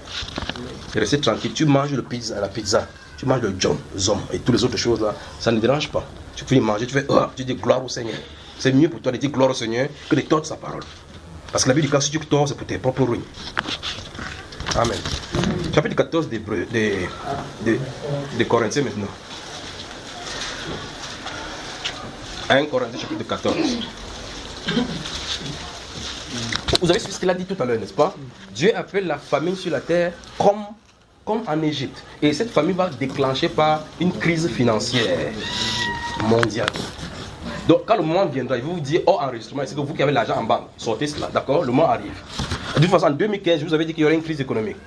Je vous parlais des banques, n'est-ce pas? C'est ça qui est annoncé comme ça. 1 Corinthiens chapitre 14, verset 6, qu'est-ce que ça dit? Verset 6. Et maintenant, frères, de quelle utilité vous serais-je si je venais à vous parlant en langue et si je ne vous parlais pas par révélation ou par connaissance ou par prophétie ou par doctrine? Voilà. Voilà les différentes façons dont on parle dans l'église. Il te parlé par connaissance, par révélation. Bon, comment la révélation vient? Pour quelqu'un dit, on ne fabrique pas les révélations par le cerveau. Voilà. On ne peut pas faire que, ok, vous vous souvenez ici en 2015, John Found sera quoi? Non partant. Bon, quand il dit comme ça, il veut chez lui que c'était John Found, pardon. J'ai dit que tu ne seras non partant. Ne te présente pas aux élections présidentielles. Mais le Saint-Esprit dit, il sera non partant. Le jour arrive, il dit, je ne vais pas me présenter. Mais le Saint-Esprit, il l'oblige à faire ce qui a été dit. Mais la Bible déclare, de quelle utilité vous serez si elle vient à vous? Et que je ne vous parle pas par révélation. C'est quoi la révélation? Ça veut dire que s'il y a quelque chose que Dieu veut dénoncer, veut annoncer, veut dire quoi que ce soit, il le fait. Amen. Vous voyez? Dans ce acte chapitre 11, vous avez le verset 25, il dit qu'en ce temps-là, des prophètes descendus de Jérusalem, l'un d'eux, Agabus, s'éleva et annonça par l'esprit. Donc, qu'il y aurait des familles. Et effectivement, cette famille eut lieu sur Claude. Si c'est monsieur qui m'a écrit là-bas était sur Claude, quand Agabus devait parler, vous dire Agabus. Jésus avait déjà parlé, on n'a plus besoin de ça. Pas vrai, frère? D'autres personnes se défendent maintenant en disant par exemple que je crois que vous allez me supporter, d'accord? Vous allez me faire ce soir-ci. D'autres personnes se défendent en disant que non, toute la Bible, excuse-moi d'accord frère, que toute la Bible, comme ça, comme c'est écrit, on n'a plus besoin de prophétie. C'est-à-dire que voici toute ta Bible, on n'a plus besoin de prophétie. Entre temps, il a allé chercher la famille, il dit qu'il ne sait pas quelle femme qu'il a allé chercher. Quand il dit quelque chose, tu lui dis que non, va lire dans la Bible, c'est écrit, ta femme écrit la Bible. Puisque tout est écrit là dans la Bible. Donc ça dit même ta femme a écrit le nom de ta femme. Ta famille où elle va sortir, ça est écrit dedans. Et puis, là, c'est là où on se retrouve. Donc quand vous voulez construire quelque chose contre Dieu, vous trouvez vous-même dos au mur. Vous voyez cela, n'est-ce pas? Ah, maintenant, on m'appelle à tel endroit. Il y a 3 travaux qu'on me propose. Qu'est-ce qu'il doit faire? Ça doit venir, la réponse doit venir par révélation. Maintenant, si tu réunis dans la révélation, comment tu vas faire? Tu ne peux pas t'en sortir. Vous voyez, n'est-ce pas? J'étais en train de prier, je vais vous montrer maintenant quelque chose. Ouvrez le livre de Luc. Et vous allez me supporter ce soir, n'est-ce pas? Même si vous ne comprenez pas maintenant, vous allez comprendre. Pendant que vous entrevoulez Luc chapitre 11, je vais vous montrer quelque chose. Donc quand cette personne s'est arrêtée des saintes écritures, il dit que la Bible est complète, on n'a plus besoin de prophétiser sur quoi que ce soit. Il a dit ceci en réalité, que Dieu a cessé de parler. Et que tout ce que Dieu avait à dire, est à dire. Or, Paul dit que de quelle utilité viendrait, s'il vient vers vous, s'il parle en langue, s'il ne parle pas par enseignement, donc je peux venir en vous enseignant, je peux venir en vous donnant des doctrines, que voici le point saillant même de la sainte doctrine. Et puis il peut venir par prophétie. Vous voyez cela, n'est-ce pas? Et il peut vous donner maintenant plutôt la révélation. Dans 1 Corinthiens 14, verset 26 suivant, il dit que si vous êtes dans une assemblée entière, et que tous commencent à parler en langue, et que les noms, ils suivent un nom, parce qu'on peut être comme ça, quelqu'un entre là-bas, il a arrêté la porte. Vous comprenez cela? Et qu'il est entré comme ça là, il a des problèmes, et que le Saint-Esprit il l'a amené. Oh, chez nous, on ne croit pas nous au Saint-Esprit, au miracle. Je vous ai parlé ici, lorsque nous étions à Jean-Raphaël, où il y a une soeur qui était au milieu de nous, qui était étudiant en ce moment-là. Il avait emprunté l'ordinateur d'un de ses amis, l'ordinateur de travail. Et donc, comme c'est le lieu de l'université, il a donné rendez-vous à celui-là, au lieu de culte. C'est-à-dire que je vais te donner ton ordinateur là-bas, viens là, on se rencontre là-bas. Celui-là, lui n'est pas chrétien. Il vient aussi dans la salle, il dit courir toujours. On parle, il est là, regarde. C'est voilà, non croyant au milieu des croix. La Bible déclare qu'il faut que, si il se souvient là-bas, il observe. Même de l'observer seulement. Quand un non-croyant s'assoit au milieu de vous, on dit qu'ils sont encore envoyés au milieu de Alléluia là. qui m'a amené dans ce milieu. Je vais dire à ces soeurs, tu prends mon ordinateur, c'est le plan pour me recruter chez vous. C'est le plan pour me recruter chez vous. Il s'assoit là, et puis je suis en train de prêcher, j'ai fini, je dépose mon foulard et mon mouchoir, je vais partir. Le Saint-Esprit dit chanter. Quoi, chanter? Fais quelque chose. Je savais que comme il a dit chanter, je savais que quelque chose ne va pas ici. Je suis en train de passer, lui aussi, comme il a dit chanter, il a aussi suivi le mouvement, il s'est baissé là-bas. Frère, j'ai passé et puis ma main a fait comme ça là, sur son dos. En glissant comme ça. Ah, le culte a commencé là-bas. Donc moi j'avais clos jusqu'à ce qu'il voulait qu'on rentre. Ah, c'est là où ça a commencé. Quand il fait comme ça, groupe. Il ne sait pas voilà. Quand j'avais fait les yeux, fait quelque chose dans ma main, était comme ça. Et puis ma main, je ne sais pas ce que la main s'est allée chercher là-bas. Il passait comme ça, il a mis la main sur lui, ça a glissé comme ça là. Comme il était sur des chaises blanches, moi j'ai tellement entendu. Chacun a ouvert les yeux que quelque chose est arrivé. Le culte a commencé là-bas. Il avait le lion en lui, le lion. Dieu l'a mené là-bas, pas pour l'ordinateur, mais pour le délivrer. Et là, je me souviens justement des livres de 1 Samuel, où Dieu a fait égarer l'ânesse de Christ pour amener Saül à la royauté. Donc, c'est l'ordinateur, je viens chercher ma Dieu, ça c'est toi qui dis. C'est Dieu qui t'appelle. Le garçon, il sait Christ aujourd'hui. Vous comprenez? Bon, chez nous, on prêche seulement, chacun sort. Il entre. Quand il fait comme ça, le démon rentre étant confortablement assis. Pas vrai, frère?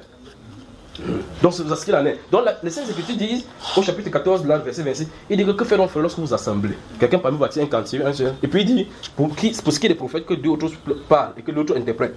S'il n'y a pas d'interprète, qu'on se taise, ou bien qu'on parle à soi-même ou à Dieu. Puis il dit, par rapport aux prophéties, il dit que si vous prophétisez, on dit, un non-croyant entre les pensées de son cœur sont jugées, parce que Dieu va parler. Tu prêches, tu parles par l'esprit. Il dit, mais si, il ne me connaît pas. Qui lui a dénoncé mes choses. On dit, tombant sur ses genoux, il adorera vraiment Dieu et dira que Dieu est au milieu d'eux, dont les prophéties révèlent le caractère de Dieu et son amour pour les incroyants. Amen. Donc quelqu'un rejetant les prophéties, ça veut dire que rejeter la grâce et la porte que Dieu donne pour prouver son amour aux non-croyants. Pas vrai, frère? Amen. Chapitre 11 dans de Luc, je vais vous montrer quelque chose. Ce sont de telles choses qui sont dans les Saintes Écritures, et sont des murs et des murs et des blocages. Verset 13. Je place d'abord le contexte, d'accord? Dans ce chapitre 11 de Luc, je ne sais pas si vous allez me supporter vraiment, parce qu'il avait dit quelque chose maintenant. Toute votre attention maintenant. Dans ce chapitre 11 de Luc, les disciples vont venir voir, les disciples de Jésus vont venir voir Jésus et dire, apprends-nous à prier comme Jean l'a appris à ses disciples. Donc les gars étaient avec Jésus, ils ne savaient même pas comment prier. Quand ils voient Jésus qui parle là-bas, ils disent, mais c'est Dieu dans la prière. Il fait même quoi là-bas, celui-là? Attends que tu t'as appelé à la charge, tu vas savoir qu'il faut prier. Vous voyez ça, n'est-ce pas, frère? Quand il y a le problème, Jésus dit dans les Saintes Écritures que veillez et priez afin que vous ayez la force pour l'état. Quand le combat arrive, c'est pas là où on prie. On prie avant que la force arrive. Donc, s'il y a une famille qui va arriver, préparez-vous aux jeunes. C'est pas maintenant quand ça va arriver. C'est que tu vas voir, tu vas rester longtemps. Ta main va te trembler, tu vas croire que c'est l'Alzheimer, alors que c'est la famille qui va te tuer. Donc, il faut ça te préparer. Veillez et priez afin que vous ayez la force pour tenir. Parce que ça veut dire que vous vous entraînez. Quand vous jeûnez, vous priez, vous jeûnez, vous priez. Les gens disent, vous mangez quoi? L'autre, j'ai encore notre groupe ici là. Non. Christ a tout payé à la croix. Christ a tout payé. Pourquoi on prie même? Dieu sait à tout. Mais celui qui a dit veiller et prier. Quand il disait comme ça, il ne connaissait pas. Les gens sont venus le voir. Le type des pharisiens jeunes, le type des gens jeunes, pourquoi tes disciples ne jeûnent pas? Il se tourne vers eux et dit, Wanda, les amis de l'époux peuvent-ils jeûner quand l'époux avait eux? Quand l'époux va se laisser envoyer, ils gêneront. Dis à quelqu'un qu'ils gêneront. Dis non. Dis à quelqu'un non. Nous générons. Voilà. Parce que quand tu dis il là, c'est autre personne. C'est nous. Nous générons. Donc, parce que l'époux est enlevé. Si l'époux est enlevé, alors nous générons. Parce que des jours mauvais vont arriver. Jésus a dit quand j'étais avec eux, je les gardais. Père Saint, je m'en vais maintenant. Préserve-les du malin. Donc, ça veut dire qu'on est en plein milieu de quelque chose. Et donc, ça veut dire que notre habitude, l'une des branches de la vie, de la piété, c'est le jeûne. Vous avez ma frère? Alors donc, ces disciples-là viennent voir le Seigneur Jésus, il dit, apprends-nous à prier comme Jean a appris à ses disciples. Jésus lui a donné les principes de la prière. Puis il dit, à partir du verset 5, il commence à leur expliquer maintenant la ténacité qu'il peut y avoir dans la prière. Et au verset 11 et 13 maintenant. Le verset 13 qui nous intéresse. Allons-y maintenant, cher. Souvenez-vous, il a d'abord donné, c'est quel est parmi vous cet homme-là qui a un ami qui est venu des nôtres et qui va trouver son ami pour le frapper à la porte, pour dire que donne-moi 5 pains parce que j'ai un ami qui est venu de la maison. Il dit de l'intérieur de la maison. Quand vous lisez ceci, franchement, je ne sais pas, vous ne devriez pas bouger, c'est juste que quelque chose bouge en vous. Il dit c'est de l'intérieur de la maison. Cet ami-là ne se lève pas pour vous donner du pain, même s'il ne te l'a pas vous donner parce qu'il est sur votre ami, il se lèvera à cause de son impeur, l'opportunité. Parce qu'on dit, c'est de l'intérieur. Il dit, je n'ai plus me lever pour te donner du pain parce que moi et mes enfants nous dormons des... Il dit, je vous le dis en vérité, il ne se lèvera pas parce qu'il veut ton ami. Parce que tant qu'il sera là, en train de faire, tu vois, il va se lever, il ouvre la porte, il dit, c'est même quoi avec toi, Amadou? C'est même quoi? Quelqu'un ne peut pas dormir ici? Il dit, non, je suis obligé d'accueillir ces gens-là. Il dit, ok, tu veux le pain, tu veux encore quoi? Sardine. Donc tu as un sardinat? Oui, prends alors, voilà ça, il te donne. Ça va? Il dit, oui, ça va. Il ferme la porte et il part. Jésus dit qu'il ne se lève pas, ce n'est pas à cause de l'amitié qu'il se lève, à cause de l'importunité. Qu'est-ce que Jésus veut nous dire par là? Il dit importuner Dieu. Amen. Jésus dit clairement, ce n'est pas la première fois. Il a d'abord dit, enfin, au chapitre 18, il dit la même chose. La parabole du juge unique. Cette femme qui était pauvre, veuve et pauvre, elle dit, rends-moi justement ma partie adverse. La Bible déclare qu'elle a fait ça longtemps. Vous voyez cela? Il est précis, c'est longtemps, c'est précis, pas vrai frère? Une fois de plus. Donc il est venu pendant longtemps. Le juge unique dit, quoique je ne craigne pas Dieu, néanmoins, je vais rendre justice à cette femme pour qu'elle ne vienne pas censée même casser.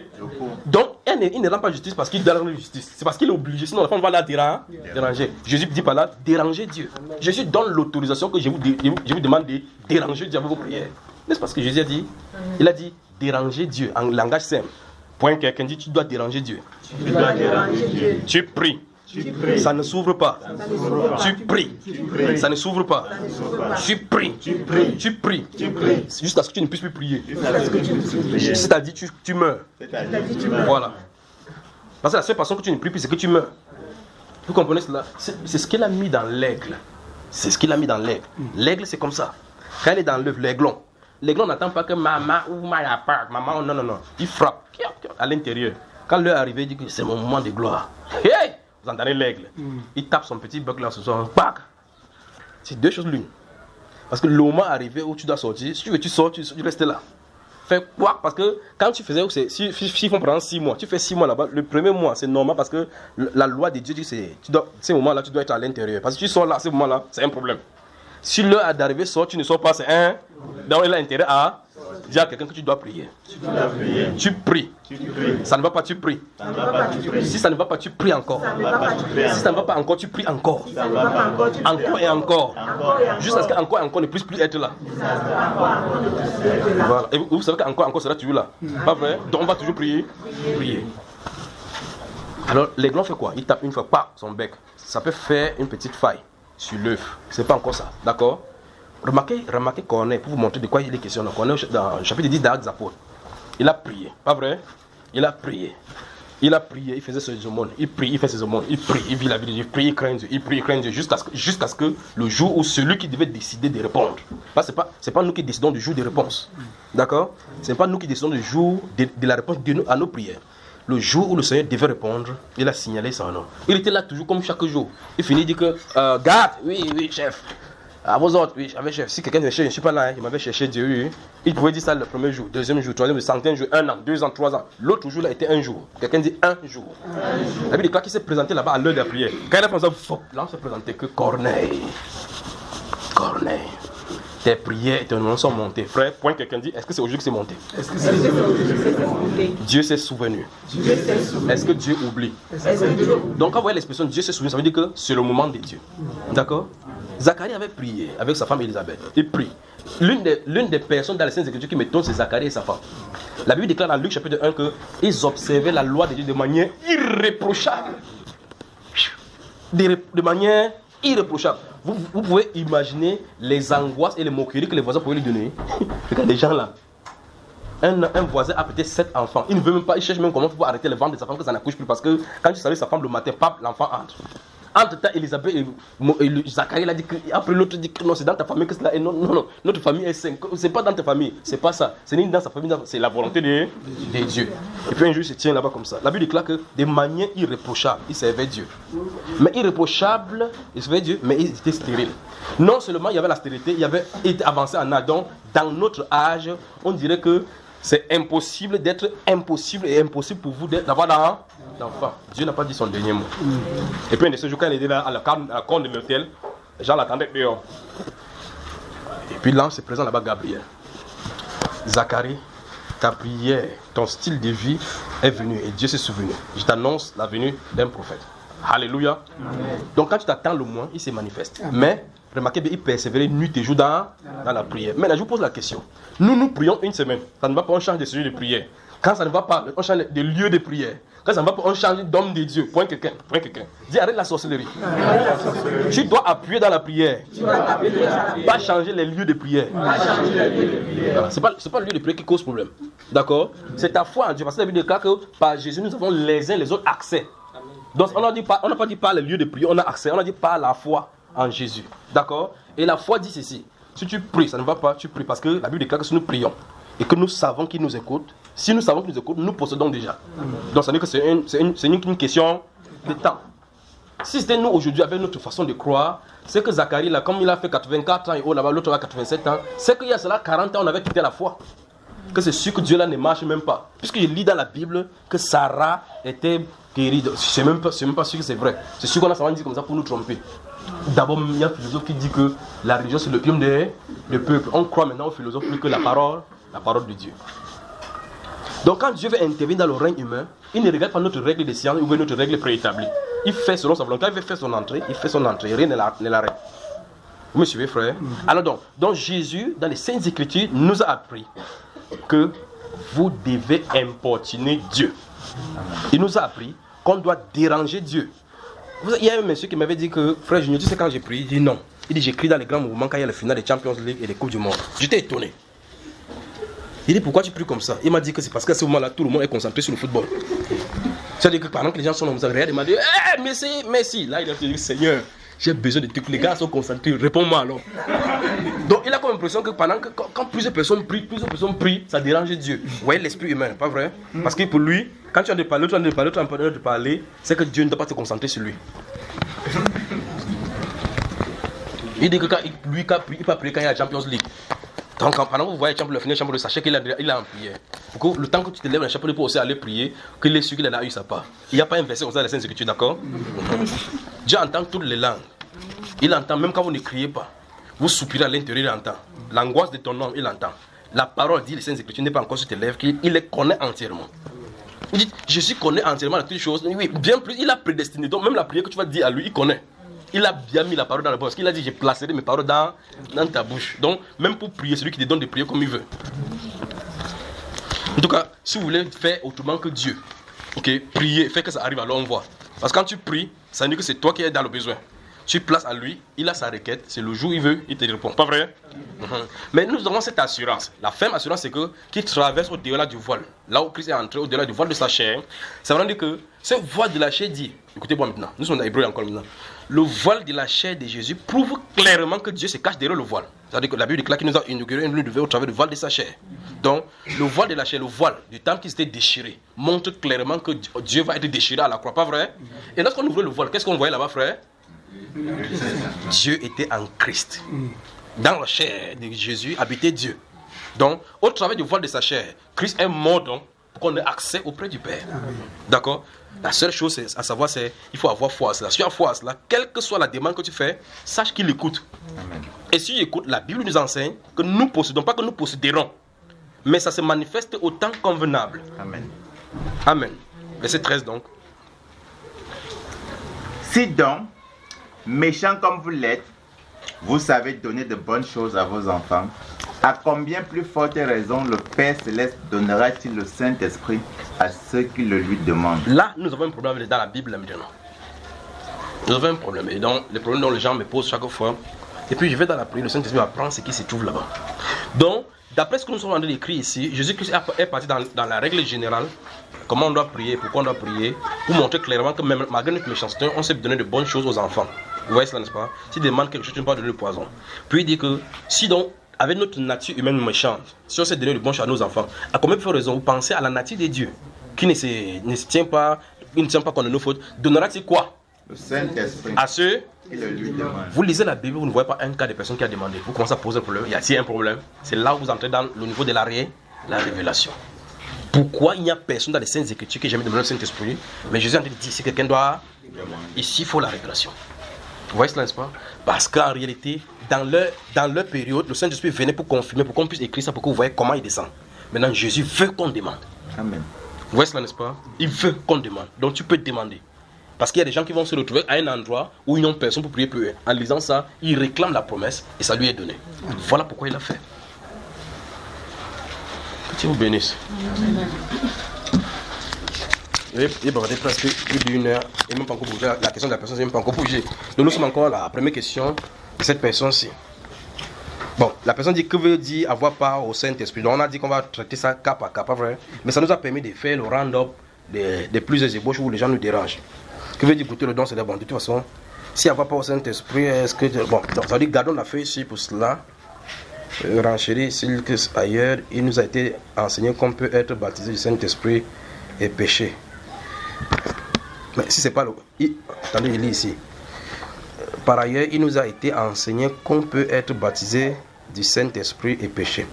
Est-ce que ce n'a pas l'air contradictoire? Aidez-moi à comprendre, s'il vous plaît. C'est quoi le renoncement aux œuvres mortes? Donc là, c'est un autre enseignement. Donc, je vais répondre à la dernière question de cette personne. Regardez ceci, ne touchez pas ça, d'accord? Pour que le jour va venir pour l'enseignement, si on prend cela. Mais je prends le dernier volet de cette personne-ci. Maintenant, la personne dit, effectivement, comme vous lisez Hébreu, ouais, que là, nous avons un problème. Une fois, comme je vous ai dit, que si vous déconstruisez la Bible, ça vous allez trouver le pied d'achèvement. Parce que la Bible déclare ici clairement, enfin, au chapitre 10 d'Hébreu, qu'il est impossible pour ceux qui ont été une fois éclairés, d'accord, s'ils pêchent volontairement, d'être encore renouvelés, amenés à la repentance parce qu'ils crucifiaient pour leur foi, le fils de l'espoir de l'humanité. Cette personne se dit qu'il a été enseigné que celui qui a le Saint-Esprit peut pécher. Donc, effectivement, c'est ce que j'ai dit. Vous voyez, quand vous dites quelque chose comme ça, ça semble être bizarre pour quelqu'un. Le Saint-Esprit ôte la sémence du péché dans l'homme. Ce qui fait que l'homme maintenant, se soumettant à la loi de l'esprit, a l'autorité pour ne plus se soumettre au péché. Vous voyez, c'est ce que la Bible nous déclare. D'accord? Mais maintenant, si vous n'avez pas le Saint-Esprit habitant en vous, vous n'avez aucun pouvoir sur le péché. Vous allez vous y battre. Pourtant, la Bible ne nous demande pas de nous battre contre le péché. Là, quelle est la question? La question maintenant, c'est que, ok, quelqu'un qui a le Saint-Esprit peut-il encore petit péché? Oui.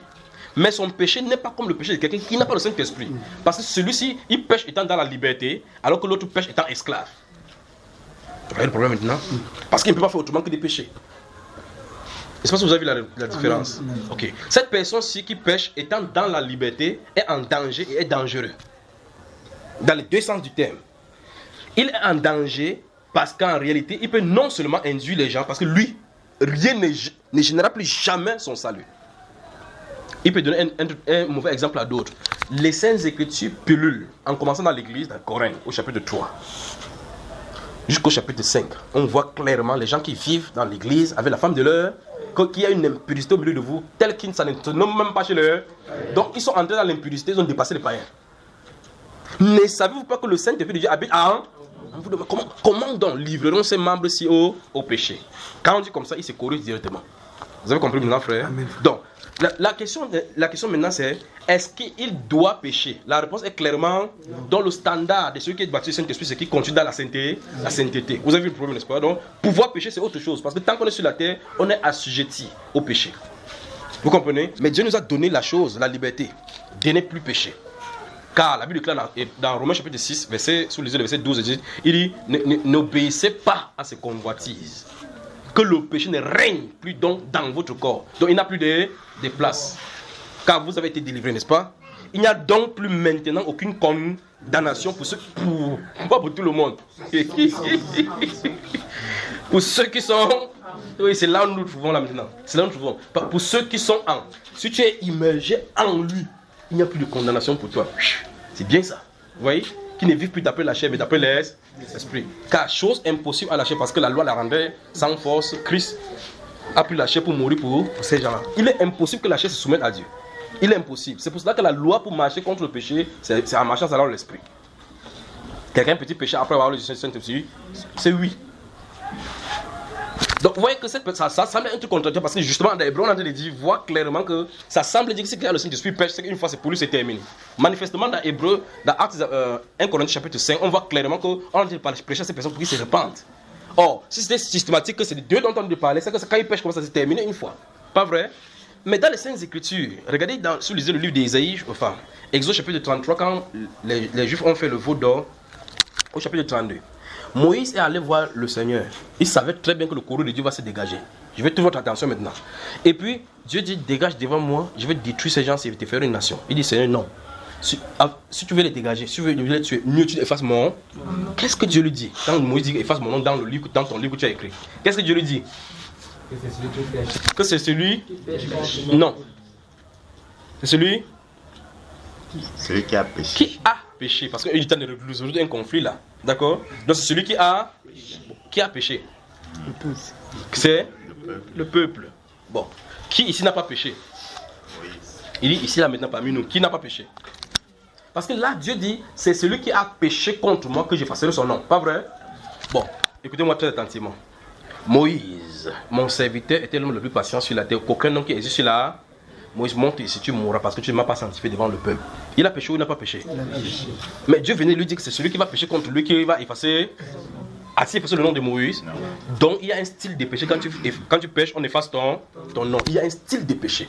C'est pour ça que quand vous regardez dans la Bible, il faut donc faire attention. Parce que vous entendez, c'est celui qui a péché contre moi que j'effacerai son nom. Dieu a dit clairement qu'il y a un style de péché que quand tu pêches, ton nom est effacé. Pas vrai? Voilà. Ok, maintenant, vous remarquez que tous les êtres humains sur la terre, parce que tous ont péché. Donc, vous voyez qu'il n'est pas de dire qu'il va effacer le nom de tout le monde. Ça veut dire qu'il y a un style de péché que, même si vous péchez n'importe comment, il y a un style de péché que, si vous franchissez là-bas, vous pouvez terminer. Pas vrai? Dans 1 Jean chapitre 5, et dans Jean chapitre 4, verset 16 principalement, il dit que, enfin, au chapitre 5, verset 16 et 18, il dit qu'il y a un péché qui n'est même point à la mort. Si quelqu'un voit son frère commet un péché, commet le péché qui n'est même point à commet un péché qui n'est même point à la mort. Commet un péché qui n'est même point à la mort, qu'il prie. Parce que la prière, il dit que et Dieu donnera la repentance à ses frères. Il y a un péché qui met, il y a un péché, il n'y a pas deux. Il y a un péché qui met, ce n'est pas contre cela qu'il est écrit. Parce que quand ces personnes pêchent comme ça, c'est terminé. De réunir tous les papes et tous les hommes, on mettez le son, ça le fait bouger. Quand il finit, il dit oui, c'est le feu. Vous entendez cela? Il dit que ce n'est pas contre ces péchés-là que vous avez de prier. Donc, quand on va dans la Sainte Écriture, il faut bien suivre dans ce que les Saintes Écritures sont en train de dire. Vous m'avez suivi, n'est-ce pas? Donc, quand quelqu'un va se tenir dans la lutte d'Hébreu, comment on dit que c'est une chose terrible, tomber entre les mains du vivant, ne tentons pas en Dieu, et ainsi de suite, et autres. Vous ne savez pas de quoi on a parlé, vous allez mélanger les choses.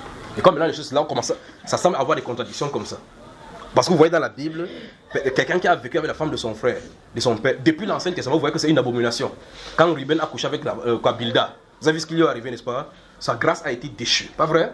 Voilà. Et maintenant, vous voyez que dans la Nouvelle Alliance, quelqu'un a de faire la même chose. Et au chapitre 7 des Hébreux, enfin des 2 Corinthiens, la personne s'est repentie, pas vrai? Quand il s'est repenti maintenant, pourquoi on l'a pu tuer? Pourtant, Hébreux semble dire que c'est impossible. Donc ce n'est pas de ces personnes qu'on parle.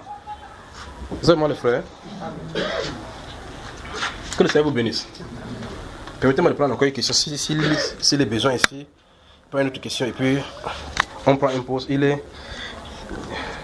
vous voyez comment les gens cherchent des problèmes. Il dit, autrefois Dieu a parlé par les prophètes. En ces derniers temps-ci, il a parlé par le Fils. En détail, il a lu la parole de ce Fils-là. Bonsoir frère Junior. Après avoir suivi les enseignements sur les deux postérités, même chaque année, je fais tout pour ne pas parler de ça. Vous ne faites que venir. Tu venais. Et sur la prédestination, cela me fait penser que les hommes sont des mots d'un livre qui a déjà été écrit par Dieu, ou mieux encore les films, avant la fondation du monde. Mais dans ce cas, la question qui occupe mes pensées est la suivante. Avons-nous notre propre volonté sur cette terre? Si oui, à quoi servira-t-elle cette volonté? Je crois qu'il y a un enseignement qui traite de ceci déjà. Question. Bonsoir, l'autre c'est long jusqu'à comme c'était la Bible elle-même. Quoique l'autre c'est on va prendre ça. Bonsoir frère Junior, bonsoir ma bien-aimée sœur Grace, wonderful. J'espère que vous allez tous bien, on va très bien même. Ainsi que les enfants, oui. Que la paix du Tout-Puissant repose sur vous. Mon frère Junior, j'ai une question et j'ai besoin de ta connaissance de la parole du Père éternel. Voilà, j'ai un membre de ma famille, un homme d'une 60aine d'années qui a divorcé de sa première femme pour se marier avec la petite sœur de cette dernière. Bon, le son, ça c'est. Vous me faites prophète dire les choses. Donc on va prendre ça la prochaine fois. Vous voyez les problèmes sur la terre, frère? Vous voyez les problèmes? Donc ici, avant que vous y entrez, il faut que le Saint-Esprit vous dise ce qu'il faut faire. Donc lui, Mobutu, lui, prenait que 2 sœurs jumelles. Quand il venait à la maison, il voit la sœur si elle est belle, l'autre si elle est belle. Il dit, mais ouais, ici il y a Saint-Tige, il y a l'ici ici. Il dit que intéressant. Il dit qu'au lieu de faire de confusion comme ça, il prend les deux une fois. La Bible déclare, tu ne prendras pas une sœur avec sa sœur pour créer la jalousie. Le Mobutu ne prenait que 2. Quand l'une s'assoit ici, vous croyez que c'est la symétrie parfaite. Ah, vous voyez les problèmes de ça. 60 ans. 60 ans. Au lieu de penser à mettre les choses pour la fin, pour la postérité, il est encore derrière les trucs là. La petite soeur, pas petite soeur de cette dernière. Donc cet homme s'est marié avec la petite soeur de sa femme, avec laquelle il est divorcé. Ces membres de ma famille, cet homme dont m'a contacté, et nous avons parlé de la famille. Puis, connaissant sa situation maritale, je lui ai parlé sincèrement en lui disant les commandements du Tout-Puissant dans Lévitique 18, effectivement. Mon frère, cet homme doit-il se séparer de la petite soeur de sa femme? Je lui ai dit que oui. Elle finit de dire comme ça, elle me demander qu'il devait arrêter son abomination et se séparer de sa femme actuelle. Bien entendu, il continuera de s'occuper de leurs enfants. Donc, ça veut dire que tu peux avoir, tu épouses la grande sœur, tu as les enfants, tu divorces, tu prends la petite sœur, tu as les enfants. Vous pensez que comment les enfants là vont se comporter, comment la grâce va se voir la petite sœur? Comment? Vous voyez comment Satan peut foutre la merde dans les familles, n'est-ce pas? Permettez qu'on touche ça, qu'on va revenir sur l'enseignement sur le mariage, parce que c'est pas terminé. Je crois que nous allons toucher le divorce et le mariage. Quand on va revenir sur cette question-ci, d'accord? Inclinons la tête, prions avant de commencer donc ce soir. Vous-même maintenant, vous avez suivi des choses ici maintenant. Parlez vous-même au Seigneur. Parlez-lui. Qu'il vous bénisse. Parlez-lui.